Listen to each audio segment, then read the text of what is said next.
Pemirsa, usulan KPK agar partai politik dibiayai sepenuhnya oleh negara memantik pro dan kontra. Mereka yang setuju menilai bahwa usul ini dapat menekan angka korupsi dan membuat partai politik fokus pada fungsi politiknya, yaitu mencetak kader pemimpin bangsa yang berkualitas. Sementara mereka yang kontra menilai usul ini akan membebani keuangan negara. Inilah Partai Bicara episode Layakkah Parpol Dibiayai Negara? Bersama saya, Zilvia Iskandar.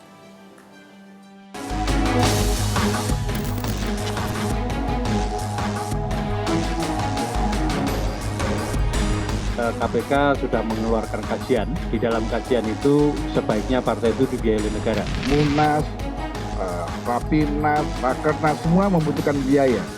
Dan sumber-sumber itu biasanya dibebankan kepada kader-kader yang duduk di parlemen, yang duduk di pemerintahan. Nah, kalau kader-kader itu diminta jumlah besar, ya mau tidak mau akan melakukan hal-hal yang kadang tidak terpuji. APBN seharusnya tidak boleh menjadi tonggak utama partai politik. Prioritas penggunaan uang negara, penerimaan negara, dan hutang negara seharusnya masih untuk membiayai program pembangunan masyarakat. Saya tidak meyakini publik, apalagi dengan kondisi ekonomi seperti sekarang, kemudian rela untuk kemudian memberikan sebagian dari uang pajaknya kepada parpol yang masih dianggap korup, masih dianggap tidak bekerja, masih dianggap tidak perform. Tingkat kepercayaan publik terhadap parpol sangat rendah, bahkan bisa dikatakan hampir selalu paling rendah. Misalnya proses kaderisasi politik itu dilakukan secara baik oleh partai dan mendapatkan perhatian dari negara, nanti akan ada tanggung jawab dari partai politik untuk bisa menunjukkan akuntabilitasnya. Karenanya pembiayaan partai politik itu seharusnya itu menjadi domainnya partai politik dan tugasnya partai politik. Pemirsa, 6 narasumber telah hadir untuk membahas topik pada malam hari ini, layakkah parpol dibiayai oleh negara. Dari sisi sebelah kanan saya, Maman Imanul Haq, Dewan Syuro DPP PKB. Kang Maman, selamat malam. Selamat malam, Assalamualaikum. Waalaikumsalam. Selanjutnya Ahmad Baidowi, Wasekjen P3, Mas Awi. Dede Prayudi, juru bicara PSI. Mas Dede. Dari sisi sebelah kiri, Arya Bima, juru bicara PDI Perjuangan. Mas Bimo. Mas Willy Aditya, Ketua DPP Partai Nasdem. Mas Willy, selamat malam. Dan kita juga kehadiran Sony Tulung, Sekretaris Bidang Politik PKPI. Mas Sony. Selamat malam. Selamat malam. Pemirsa, Anda juga bisa berpartisipasi dalam perbincangan malam ini dengan memberikan komentar Anda melalui aplikasi Metro Extend yang dapat diunduh melalui App Store ataupun Play Store. Sebelum kita memulai perbincangan pada malam hari ini, Bapak-Bapak semuanya, saya ingin menunjukkan dulu sebuah artikel. Ini ada usulan biaya partai politik ditanggung negara diharapkan dapat mengurangi angka korupsi. Kita akan lihat terlebih dahulu artikel berikut ini.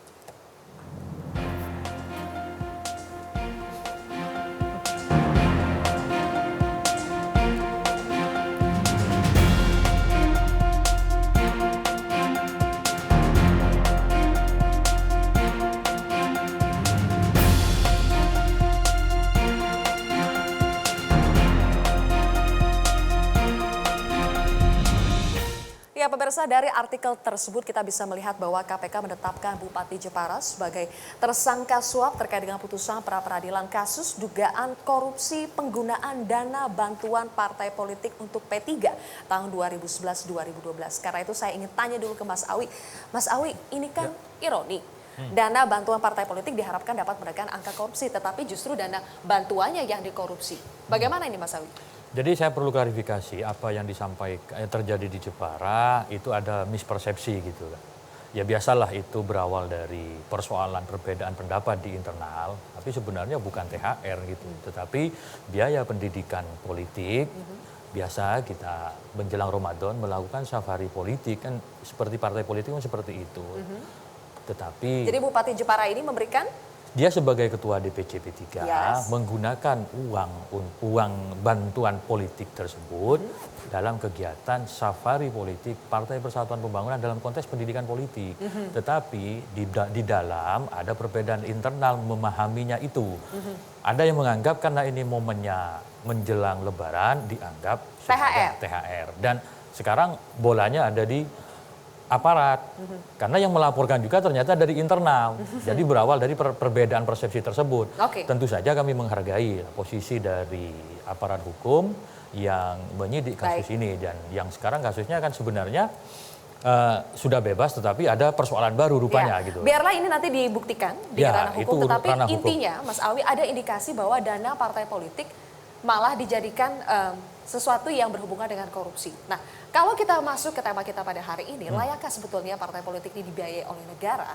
Karena katanya kalau dibiayai oleh negara, angka korupsi akan berkurang.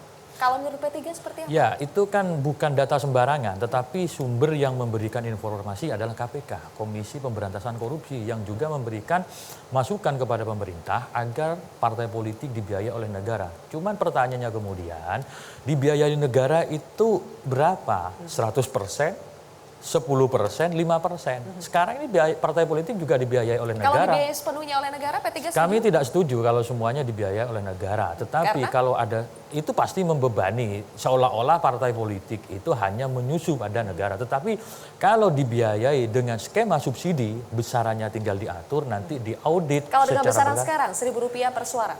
Kan belum terlaksana itu. Kan masih 2019.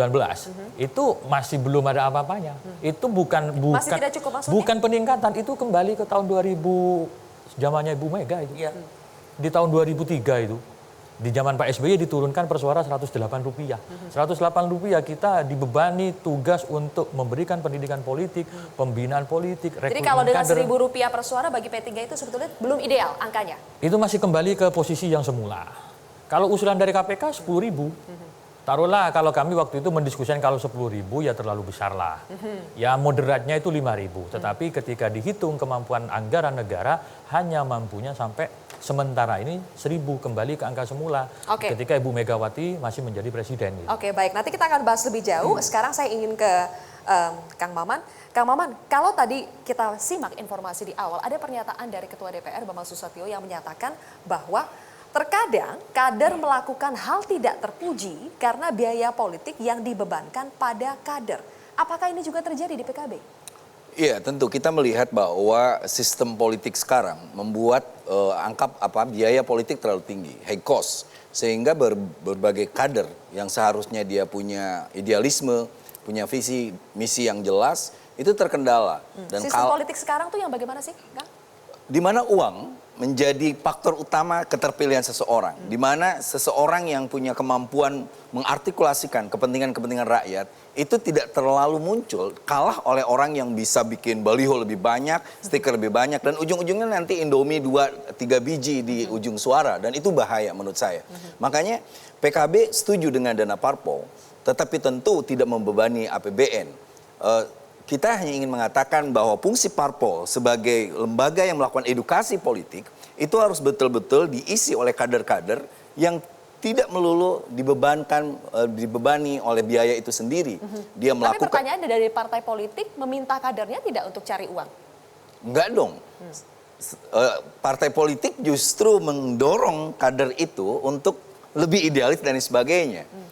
Tetapi kenyataan masyarakat sekarang yang pragmatis, yang melihat bahwa uang dan sebagainya lebih berkuasa, itu yang membuat partai kami. Masa jadi masyarakatnya yang salah, masyarakatnya yang meminta uang kepada makanya para itu, caleg. Bukan, itu yang membuat kata saya dana parpol ini dibutuhkan untuk pertama menepis isu mahar, yang kedua perlunya kita transparansi dan akuntabilitas muncul. Oke, Tetapi yang penting adalah dana parpol ini dipergunakan untuk membenahi fungsi parpol. Fungsi parpol itu dua. Satu adalah pendidikan politik, yang kedua membenahi kesektariatan di partai politik itu sendiri. Saya ingin tadi mencatat pernyataan yang pertama, Mas Willy, dana partai politik dibutuhkan untuk menepiskan mahar.